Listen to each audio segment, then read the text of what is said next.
வணக்கம், நான் பிஎன் நாகரத்னா பேசுகிறேன். இன்றைக்கி உங்களுக்கு எல்லாருக்கும் தெரிஞ்ச புதுமையான ஒரு ரெசிபி சொல்லி கொடுக்க போகிறேன். அதாவது வாழைப்பூ பருப்பு சுளி எல்லோரும் பண்ணியிருப்பாங்க. நீ கல்யாண வீட்டுக்கு போனான்னா எல்லார் வீட்லேயும் இந்த பருப்பு பீன்ஸில் பருப்பு சுளி பண்ணுவாங்க. வாழைப்பூ ரொம்ப கஷ்டம் பண்ணுறதுனால நிறைய வேலை இருக்குது, அதனால் அது பண்ண மாட்டாங்க. பீன்ஸில் பார்த்துருப்பீங்க. இன்றைக்கி வாழைப்பூவில் பருப்பு சுளி பண்ணுறது எப்படி டேஸ்டியாக ஹெல்த்தியாக உங்களுக்கு சொல்லி கொடுக்க போகிறேன். வாழைப்பூ ஒரு பூ வாங்கிட்டீங்கன்னா நீங்கள் இந்த மடலில் தொக்கு பண்ணலாம், சொல்லி கொடுத்துருக்கேன். வாழைப்பூவில் சாம்பார் பண்ணலாம். அந்த சின்ன இருக்க அந்த காளான்னு எடுத்துருத்தேன்னா அதுதான் கொஞ்சம் கசக்கும். அதை எடுத்துட்டிங்கன்னா நீங்கள் பஜ்ஜி மாதிரி கூட போட்டு சாப்பிட்லாம். அப்புறம் இப்போ காமிக்கிறது பருப்பு சுளி. சும்மா அதை எடுத்து சாம்பாரில் கட் பண்ணி சாம்பாரில் பண்ணி சாப்பிட்லாம். ஸோ இவ்வளோ அதில் விஷயம் இருக்குது. எல்லாமே உடம்புக்கு ரொம்ப நல்லது. இங்கே பாருங்களேன், 2 வெரைட்டி ஆஃப் மிளகா எடுத்திருக்கேன் இது பண்ணுறதுக்கு. பேடிகை ஒன்று, ஒரு சென்னை மிளகா, கொள்ளு எல்லாத்துலேயும் சேர்த்துக்கோங்க, உடம்புக்கு நல்லது. எப்படின்னா உங்களுக்கு ஃபேட் எல்லாம் எடுத்துகிட்டே வரும். அன்னன்னைக்கு நீங்கள் சாப்பிட்ற ஃபேட்டை நீங்கள் கரைச்சிடும். ஸோ நீங்கள் ஹெல்த்தியாகவும் இருக்கலாம், நல்லாவும் சாப்பிட்லாம். அப்புறம் நல்ல கடலைப்பருப்பு, துவரம்பருப்பு கூட போட்டுக்கலாம். நான் கடலைப்பருப்பு போட்டிருக்கேன் டேஸ்ட்டுக்கு. பெருங்காயம், இது ஊற வைக்கணும். கடலைப்பருப்பும் கொள்ளு மிளகா அப்புறம் பெருங்காயம் எல்லாத்தையும் வச்சு நல்லா அட்லீஸ்ட் ஒரு 1/2 hour நல்லா ஊறணும். நான் ஊறி அரைச்சி எடுத்து வச்சுருக்கேன். இந்த விழுது கடலைப்பருப்பு மிளகா கொள்ளு பெருங்காயம் எல்லாம் சேர்த்து இதை அரைச்சி வச்சுருக்கிறது. ஸோ இப்போ வாழைப்பூ இப்படி தான் இருக்கும். இந்த வாழைப்பூவை நடுவில் இருக்கிறது இந்த கள்ளன்னு சொல்லுவாங்க. அதை எடுத்து விட்டு நல்லா வேக வச்சிடணும். பொடியாக இந்த மாதிரி கட் பண்ணி வேக வச்சுட்டு பாருங்கள், வேக வச்சது இங்கே வச்சுருக்கேன். இப்போ யூஸ் பண்ணுறதுக்கு வேக வச்சது இங்கே வச்சுருக்கேன். இதுக்கு போடுறதுக்கு மஞ்சள் பொடி, உப்பு, கடுகு, எண்ணெய். இப்போ எப்படி பண்ணுறதுன்னு உங்களுக்கு சொல்லி கொடுப்பேன். இப்போ எப்படி பண்ணணும் உங்களுக்கு சொல்லி கொடுக்க போகிறேன். பாருங்கள், இந்த மண் சட்டி யூஸ் பண்ணி பழகிக்கோங்க. மண் சட்டி இரும்புக்கு அடுத்தது மண் சட்டியில் பண்ணால் ரொம்ப நல்லது. எப்போவுமே மண் சட்டி, இரும்பு பாத்திரம், கல் கடாய் அந்த மாதிரி தான் நீங்கள் யூஸ் பண்ணணும். அலுமினியம் யூஸ் பண்ணவே கூடாது. Nonstick no. இந்த மாதிரி யூஸ் பண்ணிங்கன்னா உங்களுக்கு ஹெல்த் பெனிஃபிட்ஸ் ரொம்ப ஜாஸ்தி. உங்களுக்கு என்ன ஆனாலும் உங்களுக்கு அந்த கேன்சர் வரவே வராது. நீங்கள் நான்ஸ்டிக்கில் யூஸ் பண்ணிங்கன்னா கேன்சர் எஃபெக்ட் ஜாஸ்தி. யூஸ் பண்ணால் அதில் கோட்டிங் வயிற்றுக்குள்ளே போயிடும். அதுதான் நிறைய பேர் கேன்சர் எப்படி வருதுன்னு தெரியாமல் முழிக்கிறதுக்கு காரணமே அதுதான். நான்ஸ்டிக் தயவுசெய்து சின்ன பசங்க யாருமே யூஸ் பண்ணாதீங்க. இந்த மாதிரி கடாய் யூஸ் பண்ணிங்கன்னா மண் கடாய் கொஞ்சம் பழகிடுங்க. ஃபஸ்ட்டு நல்லா தண்ணியில் போட்டுட்டு ஊற வச்சுட்டு ஒரு நாளைக்கு தண்ணி எடுத்துருங்க. ஒரு 24 hours தண்ணியிலே இருக்கட்டும். அப்புறம் இன்னொரு நாளைக்கு சாதம்லாம் வெடிக்கிறோம் இல்லையா, சாதம் எல்லார் வீட்லேயும் கொஞ்சம் சாதம் வைப்பாங்க. அந்த தண்ணி கஞ்சியை எடுத்துகிட்டு அலம்புறதுக்கு முந்தைய அலம்புறோம் இல்லையா அரிசியே, அந்த தண்ணியை எடுத்து இந்த மண் சட்டியை நல்லா அதில் ஊற வச்சுருங்க. இன்னும் கொஞ்சம் தண்ணி விட்டு ஒரு டப்லேயோ பக்கெட்லேயோ ஏதோ ஒன்று ஊற வச்சு அது ஒரு நாளைக்கு இருக்கட்டும் 24 hours. அப்புறமா நல்லா தேய்ச்சி அலம்பி நீங்கள் யூஸ் பண்ண ஸ்டார்ட் பண்ணலாம். ரொம்ப நல்லா இருக்கும். இது என்ன டபுள் பாயில். இது நான் இப்போ யூஸ் பண்ணுறது டபுள் பாயில் சட்டி. உங்களுக்கு ஒன்றுமே ஆகாது, ரொம்ப டேஸ்ட்டு. இதிலே வச்சுட்டா கூட நல்லா சூடாக இருக்கும். நைட் வரைக்கும் நீங்கள் சாப்பிட்லாம். டேஸ்ட்டு மாறவே மாறாது. மாற்றணும்னு அவசியமே கிடையாது. இப்போ எப்படி பண்ணணும்னு சொல்லி கொடுக்கப்பேன் பாருங்கள். ஓகேங்களா, கேஸ் பற்ற விடுறேன். கொஞ்சம் சூடானதும் ஆயில் விட போகிறோம். நீங்கள் என்ன கிச்சனில் என்ன ஆயில் யூஸ் பண்ணுறோம், ரிஃபைண்ட் ஆயில், நல்லெண்ணெய், இல்லை தேங்காய் எண்ணெய் பிடிச்சிருந்தா தேங்காய் எண்ணெய் விட்டுக்கலாம். இல்லை தேங்காய் எண்ணெய் பண்ணிவிட்டு லாஸ்ட்டில் கூட கொஞ்சம் விடலாம். இப்போ பாருங்களேன், கடாய் சூடாகிடுது, நல்லா புகையிறது பார்த்தீங்களா. இப்போது இதில் இருக்க நம்ம எடுத்து வச்சுக்கிற எண்ணெயை 2 ஸ்பூன் எடுத்து வச்சுருக்கேன். அதில் 1 ஸ்பூன் விடுங்க. அது நல்லா சூடானதும் கொஞ்சம் நம்ம கடுகு தாளித்து கொட்டிடுவோம். கடுகு பெருங்காயத்தை போடுறேன்ப்பா பாருங்கள்.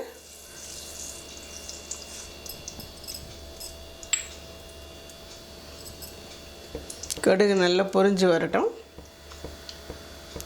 நீங்கள் கடலைப்பருப்பு இல்லாமல் துவரம்பருப்பும் போட்டுக்கலாம். கடலைப்பருப்பு துவரம்பு ரெண்டும் கலந்து ஊற வச்சுட்டு நீங்கள் அரைச்சிட்டு இந்த மாதிரி ஒரு விழுதாக வச்சுக்கோங்க. அட்லீஸ்ட் 1/2 மணி நேரம் ஆனும் கடலைப்பருப்பு ஊறணும். அப்போ தான் நல்லா சாஃப்டாக வரும். இப்போ பெருங்காயம் போட்டுக்கலாம்.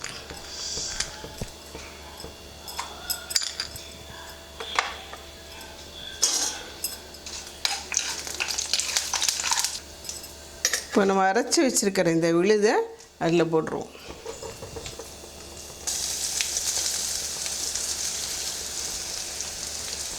ஊற வச்சு நல்லா ஆவியில் வேக வைக்கணும். இதை அரைச்சிட்டு அப்புறமா ஆவியில் வேக வைக்கணும். கடலைப்பருப்பு துவரம்பருப்பு எது ஊற வைக்கிறீங்களோ ஒரு தூரம் வேக வைக்கணும். கொஞ்சம் ஒரு 10 minutes. அது வெந்ததுமே ஆஃப் பண்ணிவிட்டு இந்த மாதிரி மிக்சியில் ஒரு வர அரைச்சிட்டு சாஃப்டாக பண்ணி வச்சுக்கணும். இங்கே பாரு,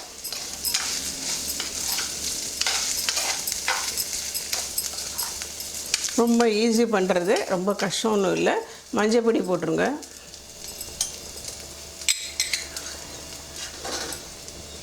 உப்பு கூட போட்டுடலாம். நீங்கள் கொஞ்சம் சில பொருள் சாப்பிட்றதுல எல்லாம் கொஞ்சம் கொள்ளு சேர்த்துட்டிங்கன்னா உங்களுக்கு ஹெல்த் பெனிஃபிட்ஸ் ஜாஸ்தி.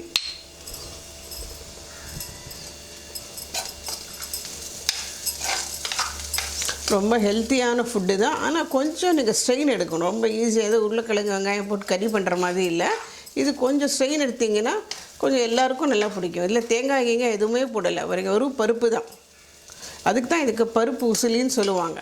பருப்பை நல்லா ஆவியில் வேக விட்டுவிட்டு அப்புறமா இந்த மாதிரி ஒரு தடவை மிக்சியில் போட்டு திக்காகிடும். நல்லா அதை திருப்பி மிக்சியில் போட்டுவிட்டு இந்த மாதிரி பண்ணி வச்சுக்கணும். உதிரியாக இருக்கும். அப்புறமா நீங்கள் இந்த வாழைப்பூவை அதில் ஆட் பண்ணிடலாம். கொஞ்சம் எண்ணெய் விட்டுக்கோங்க. இருக்கிற எண்ணெய் இதில் விட்டுருங்க.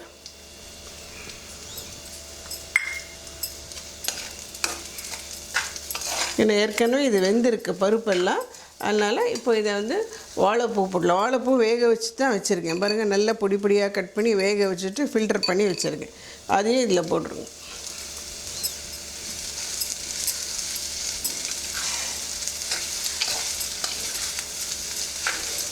இங்கே பேசிக் பண்ணிட்டேன்னா அது பண்ணுறது ஈஸி. ஆனால் ஆஃபீஸ்க்கு போகிறச்சு அவசரமாக இது பண்ணுறது கொஞ்சம் கஷ்டம் தான். முதல்ல நைட்டே ப்ரிப்பேர் பண்ணி வச்சுருந்தீங்கன்னா அதை அரைக்கிறது கட் பண்ணுறது எல்லாம் பண்ணியிருந்தீங்கன்னா டக்குன்னு நீங்கள் பண்ணி எடுத்துன்னு போயிடலாம்.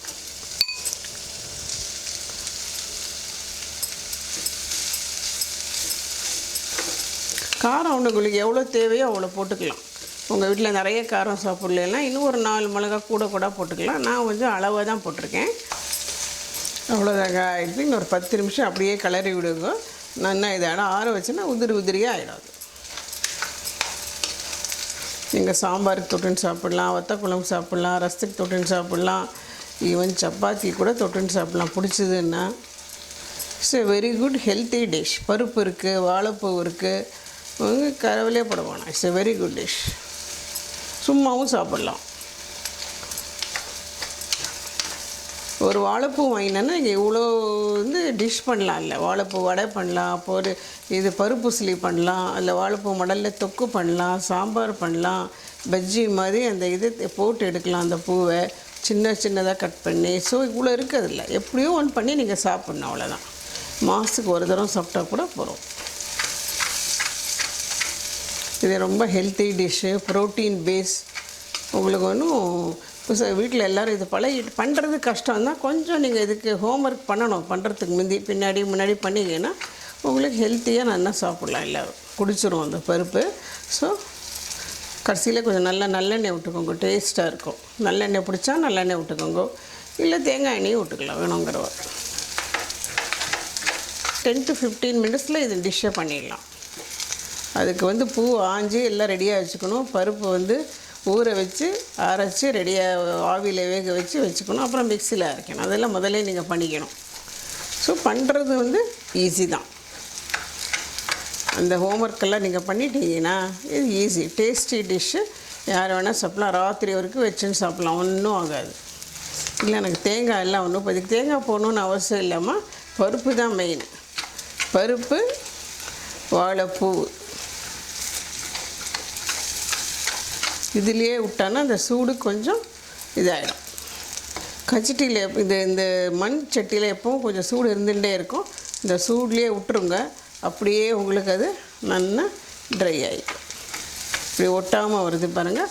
அதுதான் அதுக்கு பதம். இங்கே பாருங்கள், பாண்ட்லியில் ஒட்டலை பார்த்திங்களா, வெந்துடுது. அப்படியே ஆற விட்டிங்கன்னா உதிரியாக கொஞ்சம் நல்லாயிருக்கும். பாருங்கள், வாழைப்பூ பருப்பு உசிலி எப்படி பண்ணுறது சிம்பிளாக சொல்லி கொடுத்துட்டேன். இன்னும் எக்ஸ்ட்ரா இன்க்ரீடியன்ஸ் எதாவது நீங்கள் ஆட் பண்ணிக்கிறதான கூட பண்ணிக்கலாம். இதுக்கு பேசிக் இவ்வளோ தான். இவ்வளோ பண்ணாலே போகிறோம். அது நல்ல டேஸ்ட்டாகவும் இருக்கும், நல்லா இருக்கும், ஹெல்த்தி ஃபுட்டு.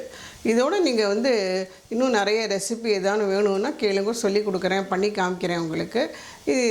இந்த மாதிரி நிறைய ரெசிபீஸ் உங்களுக்கு ஹெல்த்தி டிஷ், ஹெல்த்தி ரெசிபீஸ் உங்களுக்கு இதை சாப்பிட்டுட்டு நீங்கள் பண்ணி பார்த்து சாப்பிட்டுட்டு எப்படி இருக்குதுன்னு எங்களுக்கு ஃபீட்பேக் கொடுங்க. எப்போவும் எங்கள் கலாவாகினி சேனலில் சப்ஸ்கிரைப் பண்ணுங்கள், ஷேர் பண்ணுங்கள். Be with us always. ஏதாவது கமெண்ட் இருந்தால் சொல்லுங்கள், ரைட் ராங் எது சொன்னாலும் you are ready to accept. உங்களுக்கு ஏதாவது புது மாதிரியான ஒரு ரெசிபி வேணும்னா ஒரு டிஷ் சொல்லுங்கள், நான் பண்ணி காமிக்கிறேன். ஓகேயா? Thank you. see you next time.